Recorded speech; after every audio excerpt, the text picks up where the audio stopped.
Ok, auzubillahi minash shaitanir rajim. Bismillahir rahmanir rahim. Wa bihi nasta'in. Wa sallallahu ala sayyidina Muhammad wa ali tayyibin at-tahirin. Allahumma salli ala Muhammad wa ali Muhammad wa al-jil farad. Alors notre cours du jour se portera sur notre croyance concernant, n'est-ce pas, Dieu. Notre ici, le pronom personnel ici met en évidence les imamites ou les chiites. Alors, quelle est la vision des ulémas chiites relatifs à l'être de Dieu, à la quintessence ou la personne d'Allah subhanahu wa ta'ala? Il faut dire que sur ce sujet, il y a beaucoup à dire et les visions également diverses. Concernant les chiites, ont leur vision, les sunnites ont leur vision, et même les groupuscules sunnites ont différentes visions, les groupuscules chiites également ont des différentes visions concernant l'être d'Allah subhanahu wa ta'ala ou sa quintessence. Mais ce sur quoi il faut mettre l'accent est que la nature de Dieu elle-même, son existence, c'est la nature de Dieu n'est connue par nulle personne. C'est la nature de Dieu. Parce que quand on vient essayer d'étudier la nature de l'être humain, on peut savoir, n'est-ce pas? On peut savoir la nature de l'être humain. Mais la nature de Dieu n'est connue de personne. Alors, lorsque l'être humain veut s'aventurer dans la nature de Dieu, ou bien veut s'aventurer sur Dieu, chercher à savoir Dieu, c'est à travers ses attributs, à travers son existence, ce n'est pas à travers son être. Parce que son être n'est connu de personne. Alors, ceci dit que l'être humain ne devrait pas chercher à savoir qui est en fait Dieu au sens de vouloir savoir quelle est sa nature. Quelqu'un se posera la question de savoir, mais si on ne peut pas connaître la quintessence de Dieu, pourquoi est-ce qu'on nous demande de réfléchir sur Dieu, de chercher à connaître Dieu? Parce qu'il y a des hadiths qudsi dans lesquels Allah subhanahu wa ta'ala dit Arifuni qabla an ta'buduni. Fa illam ta'rifuni fa kayfa ta'buduni. Il dit connaissez-moi avant de m'adorer, car si vous m'ignorez, comment est-ce que vous allez m'adorer? Donc notre premier principe est de chercher à savoir Dieu. Oui, c'est vrai. Chercher à savoir Dieu, c'est vrai, mais chercher à savoir Dieu comment? Sa quintessence, on ne peut pas savoir. Sa personne, à terme, n'est-ce pas, de ses attributs, Dieu est le bienfaiteur, Dieu est tel, c'est des attributs, nous pouvons chercher à savoir, pas sa quintessence. Alors, donc Dieu, étant donné que il n'a pas de lieu bien donné, donc on ne peut pas indexer Dieu.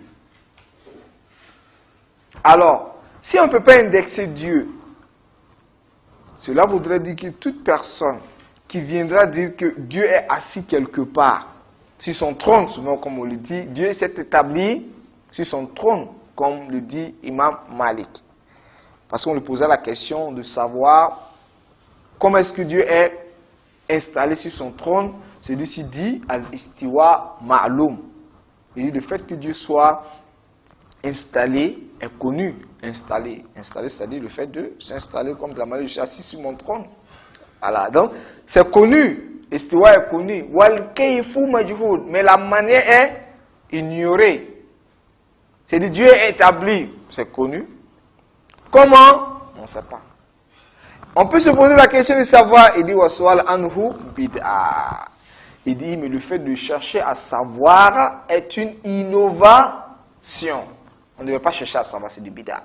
Donc ici, lui nous dit que de la manière que le fait de s'établir est connu. Alors, le fait de s'établir, c'est pas grande différence que comme le fait de m'établir. L'établissement, c'est comme ça. Le fait de... Mais tu dis non, c'est connu. En même temps, comme l'histoire Maloum, tu me dis que l'établissement est connu, mais la manière est ignorée. Qu'est-ce que cela veut dire? Il est établi, c'est connu qu'il est établi, mais comment? Je comprends. C'est qu'on ne comprend pas le fait qu'il soit établi, c'est qu'on ne sait pas. Tu ne peux pas dire qu'Istawa veut dire qu'il s'établit. Et me dit que le comment est ignoré. C'est que le fait même de s'établir également est méconnu de nous. Ou bien, à moins qu'ici, nous dit que le terme Istawa, sans pour autant que cela nous donne un sens. Si tu me dis que le sens de Istawa est connu, et puis tu me dis que la manière est ignorée, vraiment, on ne comprend pas. Vous voyez. Donc, dans la pensée chiite, imamite, le fait que nous disons que Dieu s'établit quelque part, ou bien Dieu descend du ciel, ou bien vient, n'est-ce pas, au deuxième ciel, et dire aux gens, n'est-ce pas, que c'est mon Dieu, et je suis prêt, n'est-ce pas, à exaucer tous vos vœux, est une manière, n'est-ce pas, du polythéisme. C'est comme si tu entends de circonscrire Dieu dans un lieu géographique, alors que Dieu est au-delà des lieux et est également au-delà, n'est-ce pas, du temps. Donc Dieu n'a pas de lieu bien donné. Dieu ne saurait être vu par l'œil nu. Par l'œil nu, on ne peut pas voir Allah subhanahu wa ta'ala. Alors on pose la question de savoir si on ne peut pas voir Dieu parce qu'il n'est pas circonscrit, n'est-ce pas, dans un lieu, alors que, comment est-ce que l'imam Ali prétend voir Dieu? Parce qu'une personne qu'on appelle ça là-bas vient demander à l'imam Ali alayhi salam de savoir que, est-ce que as-tu vu ton Dieu? L'imam Ali alayhi salam de dire que je n'ai jamais adoré un Dieu dont je ne vois pas. Alors on lui posa la question, comment? Il dit, je ne l'ai pas vu de par l'œil nu, mais je l'ai vu avec mon cœur, avec, n'est-ce pas, la vraie croyance. Vous voyez, donc, c'est avec le cœur qu'on voit Dieu, pas avec, n'est-ce pas, l'œil nu. Pourquoi? Parce que Dieu n'est pas une matière. Et l'œil que voici est fait pour voir, n'est-ce pas, la matière. Vous voyez? Donc, c'est pour mettre en fait une différence. Et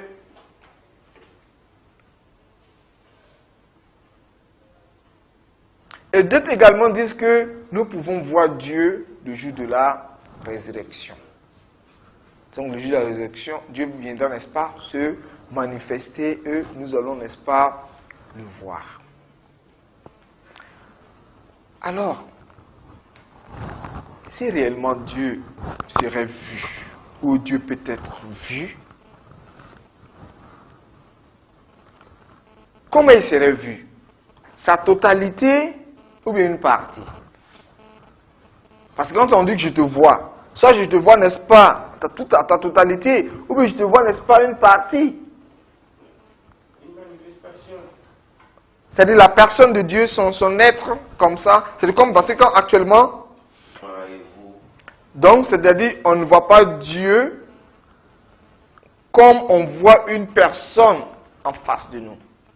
Parce que le fait de voir une personne voudrait que celui-ci soit circonscrit dans un lieu bien donné, un lieu géographique, dans un temps bien donné, pour que je puisse le voir. Parce que toute chose qui n'appartient pas à un lieu bien donné, à un temps bien donné, ne peut pas être vue. Parce que pour être vu, actuellement, comme moi je te vois, c'est parce que tu es dans un cadre bien donné, géographique bien donné, dans un temps bien donné, voilà pourquoi je te vois. Ça c'est un de deux, je te vois soit ta totalité ou bien une partie. Alors que Dieu n'est pas, comment on appelle là, Dieu n'a rien à voir avec le temps. C'est-à-dire qu'il n'est pas circonscrit par un temps, il n'est pas circonscrit par un lieu.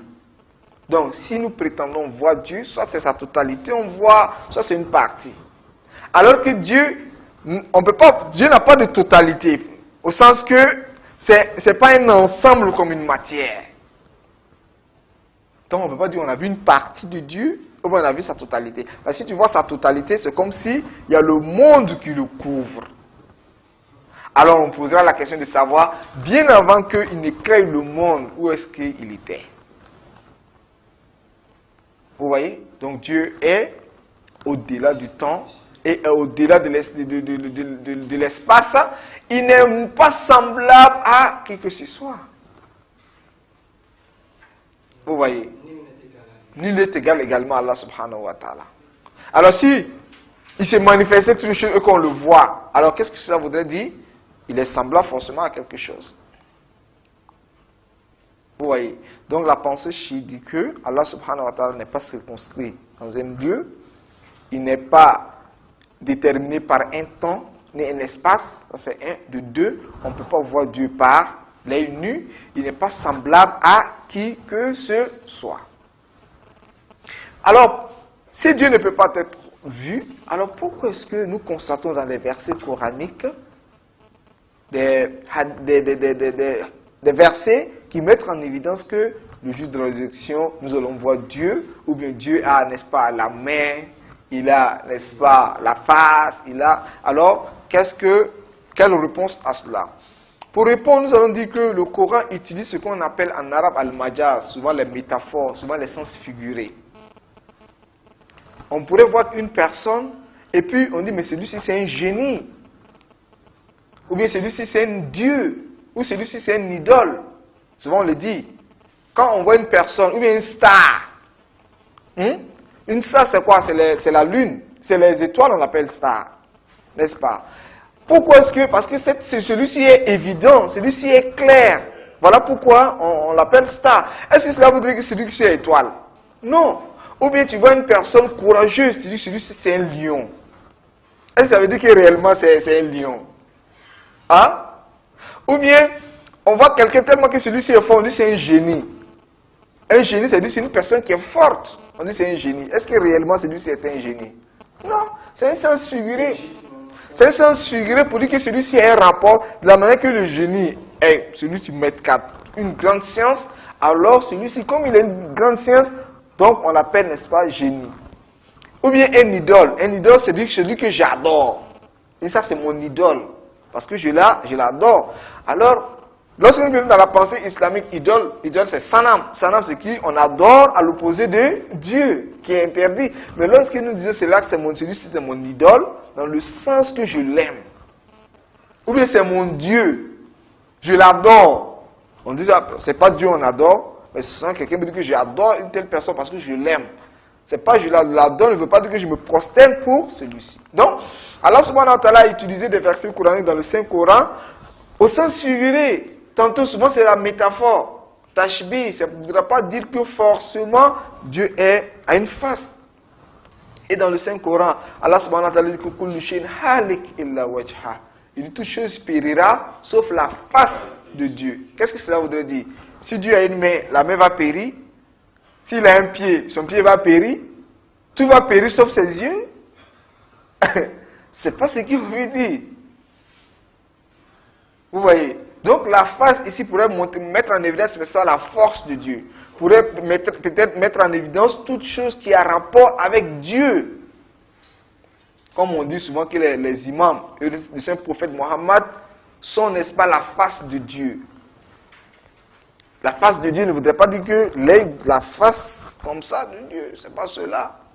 Sinon tous ceux-ci vont périr, sauf, n'est-ce pas, la face, les yeux de Dieu. Vous voyez? Cela n'est pas, n'est-ce pas, acceptable. Donc souvent, quand on parle souvent de la main de Dieu, souvent cela pourrait mettre en évidence, n'est-ce pas, la force. Souvent on pourrait mettre en évidence, n'est-ce pas, la grandeur, n'est-ce pas, de Dieu. Tout ça, ce sont des métaphores, ce sont des sens figurés pour mettre en évidence, n'est-ce pas, cela. C'est la page 71. Vous voyez. Donc maintenant, vous pouvez ouvrir votre document, la page 71.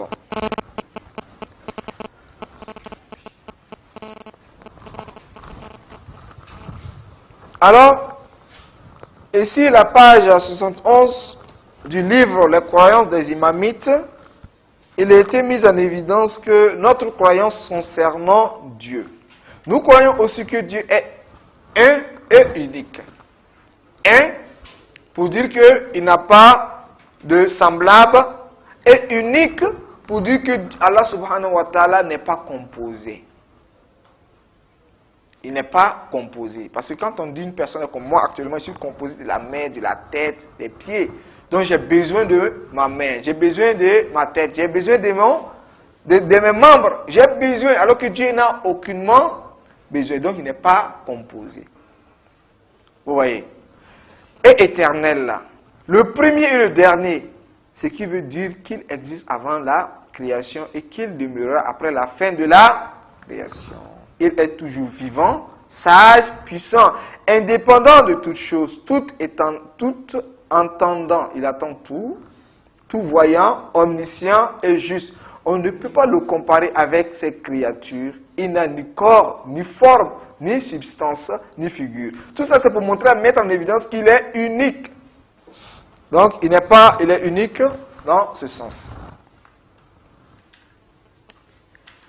On ne peut pas le comparer avec ces créatures. Il n'a ni corps, ni forme, ni substance, ni figure. Il n'est ni lourd, ni léger, ni mobile, ni immobile. Vous voyez, ici, il n'est pas mobile, il n'est pas immobile. Pourquoi? Parce que le fait qu'une chose soit mobile ou immobile est l'attribut, n'est-ce pas, d'une chose, l'attribut d'une matière. C'est la matière qu'on nous disons qu'elle est mobile ou immobile. Une chose qui n'est pas, en titre d'exemple, la raison de l'être humain. Est-ce que nous pouvons dire que la raison est mobile ou immobile? Non. On ne peut pas dire que la raison bouge ou bien ne bouge pas. La raison. Parce que la raison n'est pas une matière. La raison n'est pas une matière. Est-ce qu'on peut dire que la raison est rouge ou blanc?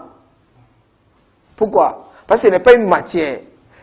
Donc, tout ça, ce sont les qualités ou les attributs de la matière. Vous voyez? Est-ce que la raison, ce n'est pas le libre arbitre? Comment? Libre arbitre. Bon, le libre arbitre, c'est en fait cette puissance qu'Allah subhanahu wa ta'ala nous a donnée, le fait, comme on appelle, d'agir de nous-mêmes. Nous sommes libres. C'est-à-dire nous ne sommes pas obligés à faire quoi que ce soit. Alors, personne ne peut le localiser, puisqu'il n'est pas confiné dans un lieu. Personne ne lui est similaire et personne ne peut être son égal là. Il n'a ni épouse ni progéniture, comme le verset coranique Qul huwallahu ahad, Allahu samad, met en évidence. Ni partenaire et personne n'est comparable à lui. La vision ne peut le percevoir alors qu'il perçoit toutes les choses. Quiconque le compare avec ces créatures et suppose qu'il ait un visage, des mains, des yeux, ou croit qu'il descend du ciel sur la terre, ou qu'il apparaîtra devant les gens au paradis comme une lune, etc., est semblable à celui qui ne croit pas en Dieu. Oui, parce que ici c'est comme si tu fais de Dieu une matière qui descend d'un lieu géographique à un autre lieu, alors que Dieu n'est pas cela. C'est comme si tu n'as pas compris réellement qui est Dieu. Ou qui multiplie Dieu et devient aussi coupable du polythéisme, ignorant que Dieu est au-dessus de tous ses défauts. Similairement, ceux qui croient que le jour du jugement, Dieu se montrera devant ses créatures et que celles-ci le verront, ce jour-là sont des incroyants. Même s'ils continuent à affirmer verbalement que Dieu n'a pas de corps, les tenants de cette vision de Dieu, Dieu se sont arrêtés seulement au sens apparent du Saint-Coran. Dans le Saint-Coran, Dieu dit que Dieu parle, n'est-ce pas, de la main, n'est-ce pas, de la face des membres. Donc, ceux-ci disent que donc, Dieu a tous ses, comment on appelle, ses membres. Donc, ils se sont basés sur seulement la base, Zawahir al-Ayat, du Saint-Coran et des traductions sans se donner la peine d'utiliser leur intelligence pour comprendre la lettre de l'esprit des versets du Saint-Coran. Donc le verset du Saint-Coran a un esprit, a un message à donner. Donc ceux-ci se sont basés sur les sens apparents, n'est-ce pas, du verset coranique, alors que souvent le verset coranique a des sens cachés. Souvent on n'utilise pas les métaphores, les sens figurés pour transmettre, n'est-ce pas, un message. Ils ont renié leur intellect et l'ont figé. C'est pourquoi ils n'ont pas pu analyser le sens apparent du mot. Selon les exigences de l'analyse, de l'argument et des règles, des métaphores et du sens figuré, pour comprendre le sens réel du Coran comme cela devrait être logiquement. Tout ce que nous pouvons imaginer et concevoir dans notre esprit à propos de n'importe quelle chose, c'est que cette chose est une créature comme nous et que son existence est semblable à la nôtre. L'être humain a cette capacité de se faire des idées. N'est-ce pas? Tu peux essayer d'imaginer une personne avec 1000 têtes. Ou bien, c'est pas possible? C'est possible. On essaie d'imaginer un être avec 1000 têtes. Comment dirais-je? Une personne à moitié poisson. N'est-ce pas? C'est-à-dire, on a un être que nous voyons. Souvent en Afrique, il y a ce genre d'idée. On dit qu'il y a une personne qui est à moitié poisson. Vous voyez? Les pieds, à partir du pied, pour descendre, est, n'est-ce pas, poisson. Et à partir du haut, c'est en fait l'image, n'est-ce pas, de l'homme, une dame. La sirène, oui, la sirène. Nous, en Afrique, on appelle ça Mami Wata, comme on le dit. Voilà, on appelle ça Mami Wata. Mami Wata. Donc, vous voyez la sirène. Donc, on nous dit que c'est un être qui réellement existe. Est-ce que réellement cela existe ou pas? Moi, ce n'est pas en fait de ce côté, mais est-ce que l'être humain, de par sa raison, peut imaginer ça ou pas? Si, il peut imaginer. Alors, donc on nous dit toute chose que l'être humain, de par sa raison, va créer de par sa raison, est une créature comme lui-même. Donc cela ne pourrait être Dieu. C'est tout ce que nous avons à l'esprit. Sont des créatures. Soit cela a été créé vraiment par Dieu et nous avons, n'est-ce pas, l'image, ou bien c'est nous-mêmes qui nous sommes forgés cela. Donc, ça veut dire que la raison ne peut pas comprendre Dieu. Pas comprendre son existence, pas ses attributs, sa quintessence, la nature de Dieu. Quelqu'un pourrait me dire, mais est-ce que cela est possible? Il dit, oui, mais plus que cela, qui connaît la nature de son esprit? Nous avons un esprit ou pas? Nous avons une raison ou pas? Quelle est la nature de notre raison? On sait que nous avons une raison, mais quelle est la nature? Personne ne sait. Par contre, il y a des personnes qui disent que nous ne croyons pas en Dieu. Pourquoi? Parce que Dieu n'est pas visible. Donc, on ne croit pas en Dieu parce que celui-ci n'est pas visible. Voilà pourquoi souvent on nous donne souvent l'histoire d'un jeune étudiant ou d'un jeune élève avec son professeur. Son professeur lui dit que Dieu n'existe pas. Voilà, Dieu n'existe pas. Pourquoi? Maintenant, l'élève pose la question de savoir pourquoi Dieu n'existe pas. Celui-ci lui dit parce que Dieu n'est pas visible. Donc, une chose existe lorsqu'elle est visible. Alors, l'élève dit au professeur, c'est que toi aussi tu n'as pas de raison. Le professeur dit que oui, j'ai une raison. Il dit, mais montre-moi ta raison. Je ne sais pas si je me suis fait comprendre. Le professeur dit que Dieu n'existe pas. L'élève de poser la question de savoir pourquoi Dieu n'existe pas. Le professeur lui dit parce que Dieu n'est pas visible, on ne le voit pas. Donc tout ce qu'on ne voit pas n'existe pas. Alors, l'élève de poser la question au maître de savoir est-ce que tu as une raison? L'élève dit oui, et le professeur dit oui, j'ai une raison. L'élève dit montre-moi ta raison. Donc, c'est que si le professeur n'a pas pu montrer sa raison, c'est que la raison n'existe pas. Alors que celui-ci croit qu'il a une raison. Est-ce que tu as une raison? Il dit oui, j'ai une raison. Alors montre-moi ta raison. Donc tu crois en ta raison quand bien même que tu ne la vois pas. Donc c'est de la même manière. Ce n'est pas forcément une chose, n'est pas forcément matière. Il y a beaucoup de choses. On parle actuellement de l'énergie. On parle du courant. N'est-ce pas? Le courant n'est pas visible. N'est-ce pas? Ce n'est pas visible, on ne peut pas voir. Mais ça existe. Mais cela existe à travers quoi? Ces signes. À travers ces signes, à travers ces effets. Ce n'est pas elle-même que tu utilises. Comme le vent. On sent l'existence du vent. Mais on ne peut pas déterminer que voilà en fait le vent. Donc, oui. Quand bien même que le vent est une matière, c'est une matière qui n'est pas visible, mais dont on sent son existence. Donc, on ne peut pas dire que toute chose qu'on ne voit pas avec l'œil n'existe pas. Il y a des choses qu'on croit à l'existence, quand bien même que nous ne voyons pas. Quand bien même que nous ne voyons pas. Souvent par le toucher. Il y a des choses comme la chaleur. La chaleur n'est pas visible, mais c'est sensationnel. On peut sentir, mais on ne voit pas. Vous voyez? Donc il y a beaucoup de choses comme ça qu'on ne voit pas, mais comme on appelle, qui existent. Et pour terminer avec une petite histoire, je lis cette partie, mais je termine d'abord puis j'envoie l'histoire. Tout ce que nous pouvons imaginer et concevoir dans notre esprit à propos de n'importe quelle chose, c'est que cette chose est une créature comme nous et que son existence est semblable à la nôtre. Notre esprit ne saura dépasser ces limites dans lesquelles il est consigné.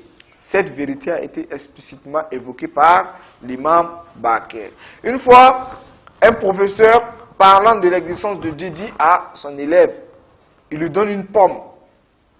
Il dit, c'est lui qui a pu prouver l'existence de Dieu, je te donne, n'est-ce pas, cette pomme. Et l'élève prend la pomme, il dit, professeur, si tu as pu prouver que Dieu n'existe pas, je t'ajoute une deuxième pomme. Si tu as pu me prouver que Dieu n'existe pas, je te donne, n'est-ce pas, une autre pomme. C'est-à-dire le professeur dit aux élèves que c'est un athée qui ne croit pas à l'existence de Dieu. Il dit, voilà une pomme parmi les enfants. C'est lui qui a pu montrer que Dieu existe, je lui donne une pomme. L'élève prend la pomme et il dit, bon, moi j'ai juste une deuxième pomme pour toi. Je te donne 2 pommes si tu as pu me prouver que Dieu n'existe pas. Et le professeur ne peut pas. Il ne peut pas prouver le contraire. Il ne peut pas dire Dieu n'existe pas. Avec quelle preuve? Vous voyez? Donc voilà en fait, en résumé, ce qu'il nous avait à dire concernant la nature, n'est-ce pas, de Dieu, bien Dieu. Conclusion, la nature de Dieu ne peut être connue de personne. Quelle est sa nature? Réellement, on ne peut pas connaître. Mais on peut connaître son existence, on peut connaître, n'est-ce pas, ses attributs. Et il ne peut pas être vu par l'œil nu, mais de par ses signes, on peut le comprendre avec, n'est-ce pas, le cœur, comme l'imam Ali alayhi salam a répondu à Sa'laba. Assalamu alaikum wa rahmatullahi wa barakatuh.